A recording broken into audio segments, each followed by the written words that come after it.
네, 대표님들 안녕하세요. 마코장입니다. 오늘은 방치하면 망할 수도 있는 정말 위험한 3가지 신호에 대해 이야기해 보려고 합니다. 이런 신호들을 알아차리지 못하고 그냥 장사를 하다 보면 결국에 폐업까지 가는 경우를 굉장히 많이 봤습니다. 첫 번째 신호는 우정적인 고객의 리뷰가 갑자기 많아지는 겁니다. 음식이 예전만 못하네요. 서비스 정말 불친절하네요. 위생 상태가 엉망입니다. 이런 리뷰들이 계속해서 달리기 시작하면 이미 심각한 문제가 발생했다는 뜻이에요. 이런 리뷰가 달릴 때 진상 손님이구나 하고 넘기면 정말 큰일 납니다. 고객이 배신당했다고 느낀 겁니다. 많은 사장님들이 이런 부정적인 리뷰를 단순히 하소연으로 치부하시는데 아니에요. 그렇게 하시면 안 됩니다. 리뷰는 여러분의 매장을 살릴 수 있는 정말 소중한 경고고 천사의 목소리라고 생각하셔야 됩니다. 베이멀드 리서치에 따르면 고객의 53%가 구매 전에 부정적인 리뷰를 먼저 확인한다고 합니다. 특히 18세에서 29세 사이의 소비자 중에 91%는 부정적인 리뷰를 굉장히 주의 깊게 본다고 합니다. 저도 그렇고요. 그만큼 이런 리뷰들은 매출에 직접적인 영향을 미칠 수가 있습니다. 여담으로 사람들은 모든 리뷰가 긍정적이면 가짜 리뷰로 의심하고 오히려 부정적인 리뷰가 있을 때 더 신뢰한다고 합니다. 그럼 부정적인 리뷰가 달렸을 때 어떻게 대응해야 될까요? 첫 번째, 리뷰에 즉각적으로 답변하세요. 늦지 않게 빠르게 반응하는 것이 정말 중요합니다. 두 번째, 변명하지 말고 문제점을 인정하세요. 고객이 불만을 제기했다는 건 그만큼 불편하거나 실망했다는 거니까 변명보다는 솔직하게 사과하는 게 필요합니다. 세 번째, 단순히 사과하는 데서 끝나지 말고 어떻게 해결할지 구체적으로 알려주세요. 예를 들어서 재료 품질 관리를 강화하겠습니다. 직원 서비스 교육을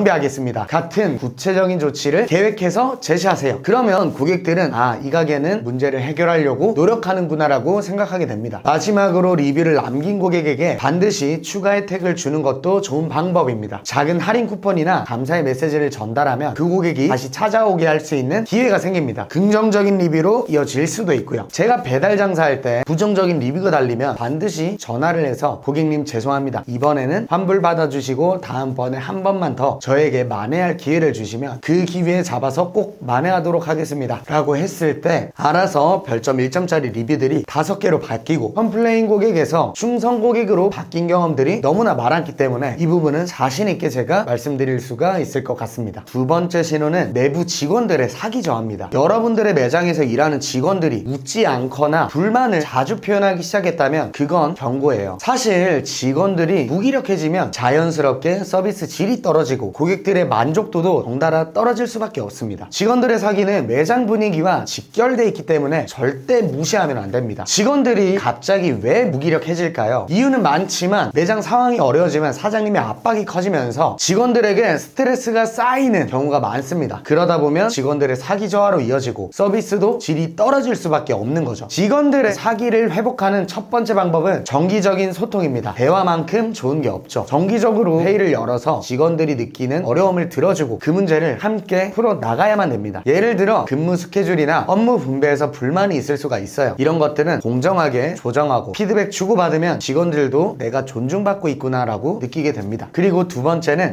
솔선수범하며 일을 잘하는 직원에게는 인정해주고 때에 따라서는 인센티브를 주는 겁니다. 이 인센티브에 대해서는 사람들마다 말이 다르지만 작은 성과라도 사장님이 그걸 알아봐주면 직원들의 동기부여는 크게 올라갈 수밖에 없죠. 직원의 성과에 따른 보상 시스템을 구축하면 사기도 자연스럽게 회복될 거라고 생각합니다. 세 번째는 지속적인 교육과 지원입니다. 교육 프로그램을 잘 짜서 직원들이 업무에 대한 자신감을 가질 수 있도록 교육하고 필요한 자원을 계속해서 지원해야만 됩니다. 그들이 스스로 성장하고 발전할 수 있는 환경을 만들어주면 사기는 저절로 올라갈 수밖에 없겠죠. 마지막으로 가장 중요한 건 사장님이 솔선수범하는 모습을 보여주는 겁니다. 사장님이 직접 현장에서 열심히 일하는 모습을 직원들이 보면 자연스럽게 그 에너지를 받아들이게 됩니다. 어느 누구도 사장님이 열심히 일 안 하는데 먼저 나서서 일을 하는 직원들을 찾는 거는 욕심입니다. 사장님이 먼저 나서서 힘든 일도 마다하지 않고 솔선수범하면 직원들은 사장님도 이렇게 열심히 하시는데 나도 더 열심히 해야겠다는 마음이 자연스럽게 들게 되겠죠. 예를 들어서 매장이 바쁘거나 손이 부족할 때 사장님이 직접 서빙을 나서서 돕거나 청소를 하는 모습을 보이는 겁니다. 이런 작은 행동 하나가 직원들에게는 큰 자극이 되어서 직원들도 사장님을 따라하게 되죠. 나만 열심히 일하는 게 아니라 사장님도 우리와 함께 노력하고 있구나, 우리가 함께 만들어가는 가게구나 라는 생각을 심어주는 것이 중요한 포인트입니다. 사장님의 솔선수범이 직원들의 기감이 되어서 매장 전체 분위기가 좋아지고 직원들의 사기가 자연스럽게 올라갈 수밖에 없게 될 겁니다. 겁니다. 마지막 세 번째 신호는 고객의 재방문율의 급감입니다. 손님들이 처음 와서 좋은 인상을 받았다고 끝나는 게 아니죠. 반드시 찾아오게 만들어야 됩니다. 그런데 재방문율이 갑자기 떨어진다면 무언가 심각한 문제가 내부에서 일어나고 있는 거죠. 왜 재방문율이 줄어들까요? 음식의 품질이 떨어지거나 불친절한 서비스거나 불편한 매장 환경 등 여러 가지 이유가 있을 겁니다. 그런데 가장 큰 문제는 매장 변화에 둔감한 사장님이 문제를 깨닫지 못할 때 발생을 한다는 겁니다. 흔히들 메타인지라는 표현을 많이 하죠. 요즘은 고객의 방문 패턴을 분석할 수 있는 데이터 툴이 많습니다. 이걸 사용해서 언제부터 재방문율이 떨어지기 시작했는지 그리고 왜 그런지 파악하셔야 됩니다. 예를 들면 노도 포인트가 있습니다. 고객들이 포인트 적립을 할 수 있게 만들어 놓은 건데요. 포인트를 적립하기 위해서는 핸드폰 번호를 입력해야 되기 때문에 매달 재방문율이 몇 %인지 통계 자료를 계속해서 보내줍니다. 그래서 이걸 활용하면 어떤 고객이 언제 얼마나 자주 방문하는지를 알 수가 있죠. 그리고 카카오톡 플러스 친구와 연동해서 알림통을 통해서 고객들에게 맞춤형 혜택을 줄 수도 있습니다. 방문이 뜸해진 고객들에게 쿠폰을 보내거나 포인트 적립 혜택을 더 주는 겁니다. 이렇게 하면 고객들은 나한테 특별한 혜택이 있구나 하면서 다시 찾아오게 되는 거죠. 이 데이터들을 정말 잘만 활용하면 고객 관리가 훨씬 수월해지고 재방문율도 자연스럽게 올라가게 됩니다. 그리고 카카오톡 플러스 친구는 키오스크에서도 연동시킬 수도 있고요. 아니면 손님이 식사 후에 계산할 때 영수증을 드리면서 손님 앞에 패드에 전화번호 입력하시면 가입 없이 3% 적립되는데 적립 도와드릴까요? 라고 유도해서 그 손님분들에게 행사나 할인 정보를 알림톡으로 보내는 거예요. 잘만 활용하면 고객 관리와 재방문 유도까지 한 번에 해결할 수가 있죠. 그런데 이 앞단에 가장 중요한 게 있습니다. 여러 번 얘기하지만 바로 뛰어난 본질입니다. 본질이 갖춰져 있지 않으면 어떤 이벤트를 하건 어떤 마케팅을 하건 광고비 대비 수익이 나올 수가 없어요. 낮아서 무용지물이죠. 뛰어난 본질에는 맛, 플레이팅, 서비스, 분위기, 청결함, 가성비, 독특한 경험, 상권, 브랜딩 등이 있겠죠. 그리고 이 본질을 강화할 때 가장 중요한 것이 있습니다. 바로 내 음식을 누구에게 팔 건지 정하고 그 타겟층의 니즈를 맞춘 하나 다른 차별화된 본질을 만드는 거죠. 예를 들어 제가 5,000세대 정도 거주하는 주거 상권에서 고깃집을 창업한다고 했을 때 내 매장의 주요 고객은 가족 단위 손님들이 될 것이고 그들이 원하는 메뉴 구성, 단가, 인테리어, 분위기, 서비스 맛, 플레이팅 등을 준비하고 거기서 다른 고깃집과 차별화된 메뉴나 플레이팅, 고기를 구워주는 퍼포먼스, 서비스 등을 고민해봐야 된다는 거죠. 한편으로 너무 뻔하지만 이런 본질에 관한 내용은 마코장 채널에서 본질이 뛰어난 브랜드들이 어떻게 본질을 갖췄는지 소개해드리고 있으니까 아직 구독하지 않으셨다면 구독하시면 많은 도움 얻으시리라고 생각됩니다. 이제 본질이 갖춰졌다면 이벤트나 프로모션 등을 활용하실 차례입니다. 예를 들어서 간단하면서 재미있는 뽑기 이벤트를 진행해서 재방문 시 할인을 주는 쿠폰을 드리거나 네이버 플레이스에 이번 주에만 쓸 수 있는 깜짝 할인 이벤트 쿠폰과 같은 방식으로 방문을 유도할 수도 있겠죠. 실제로 지난 추석에 저희 업체에서 저희 클라이언트 분들한테 추석 할인 쿠폰 이벤트를 진행을 해봤는데요. 추석 연휴 동안 쿠폰 사용 횟수가 150회나 될 정도로 쿠폰 활용도가 굉장히 높았습니다. 그만큼 손님 유입이 많았다는 거죠. 이런 쿠폰 이벤트를 하실 때 정말 중요한 부분은 얼마나 매력적인 상품을 제시하는지 그리고 특이한 후킹 문구를 하는지 얼마나 매력적인 사진을 세팅하는지에 따라서 다릅니다. 이 부분에 대해서는 제가 다음번에 단독으로 영상을 한번 제작해 보도록 할게요. 재방문율을 높이는 마지막 방법은 너무나 뻔하지만 지속적인 개선입니다. 사실 이 부분은 기본 중에 기본인데 아프니까 사장이다 카페나 유튜브 댓글 중에서 보면 진상 고객이니 뭐니 하시면서 고객들의 불편함은 무시해도 된다는 분들도 있길래 말씀드립니다. 외식업은 서비스업입니다. 때문에 손님이 느낀 불편함을 계속해서 해결하는 것이 정말 중요합니다. 하지만 대부분의 손님들은 불편하더라도 사장님들에게 직접적으로 말하지 않죠. 그래서 설문조사를 꼭 진행하시는 걸 추천드립니다. 제가 제 영상에서도 여러 번 말씀드렸는데요. 제가 해우 매장 운영할 때 1,500개 가까이 설문조사표를 받으면서 만족하지 못했던 부분들을 다 보완하고 그리고 어떤 키워드를 통해서 왔는지 어떤 매체를 통해서 우리 매장을 알고 왔는지를 통해서 또 마케팅으로도 이어질 수도 있고요. 핸드폰 번호를 재방문을 할 때도 사용을 했다는 거죠. 그래서 이 설문조사 이벤트용 메뉴나 할인 쿠폰을 따로 준비해서 설문조사 참여율을 늘려서 꼭 손님들의 목소리를 들어보셔야 됩니다. 예를 들어서 한 손님이 화장실 악취가 심했다고 불평을 했는데 다음에 와도 똑같다면 그 고객은 다시는 안 오겠죠. 매장에 불편을 느낀 고객이 있을 때는 즉시 대응하고 그걸 수정하는 모습을 보여줘야 고객들이 다시 믿고 찾을 수가 있습니다. 결국에 이렇게 작은 부분들 하나하나 개선해 나가셔야지 재방문율이 높아지고 장기적으로는 매출도 자연스럽게 따라오게 됩니다. 핵심은 신호는 고객들에게 혜택을 주면서 동시에 우리 매장이 그들에게 잊혀지지 않도록 지속적인 소통을 유지하는 거죠. 장사를 잘하는 사람들은 이런 디테일한 부분에서 큰 차이를 만들어냅니다. 예를 들면 어떤 식당은 깨끗하고 고급스러운 화장실에 간단한 화장품까지 비치해 두는 것도 있고요. 손님이 젓가락을 떨어뜨리면 그러자마자 바로 새 젓가락을 가져다 주거나 충전해달라는 고객에게 보조 배터리를 빌려주는 식당도 있습니다. 또 어떤 식당은 비 오는 날 우산을 빌려주는 서비스로 재방문을 유도하는데, 이런 세세한 배려는 고객들에게 와, 이 가게는 신경을 정말 많이 쓰는구나 라고 인식을 주고 그게 다시 찾아오는 이유가 됩니다. 결국에 맛과 플레이팅은 기본입니다. 이건 당연한 거고, 그 위에도 서비스 청결, 독특한 경험, 브랜딩, 마케팅까지 매장 전체가 고객들에게 여기는 다른 데와 다르다라는 느낌을 주도록 해야 됩니다. 손님들이 재방문할 이유를 계속해서 만들어주는 거죠. 중요한 건 당장 급하게 해결을 하려고 하지 말고 장기적으로 차근차근 하나씩 개선해 나가면서 꾸준히 신경 써야 한다는 거예요. 그게 장사의 핵심입니다. 오늘은 장사가 망하기 직전에 보이는 마지막 신호 3가지에 대해서 알아봤습니다. 부정적인 리뷰가 급증하고 직원들의 사기가 떨어지면 고객의 재방문율이 급감하는 것, 이 3가지는 모두 사장님들에게 미리 주어지는 경고입니다. 이 신호들을 무시하고 방치하면 결국 매장은 문을 닫을 수밖에는 없습니다. 이런 신호들이 보이기 시작했다면 지금 당장 그 원인을 분석하고 해결책을 찾으셔야만 합니다. 영상이 도움되셨다면 구독과 좋아요 부탁드리고요. 궁금한 점은 아래에 댓글로 남겨주시면 여러분들의 성공적인 장사 마코장이 항상 함께 하겠습니다. 대표님들, 오늘도 긴 영상 시청해주셔서 감사하고요. 다음번에 더욱 알찬 컨텐츠로 찾아뵙도록 하겠습니다. 감사합니다.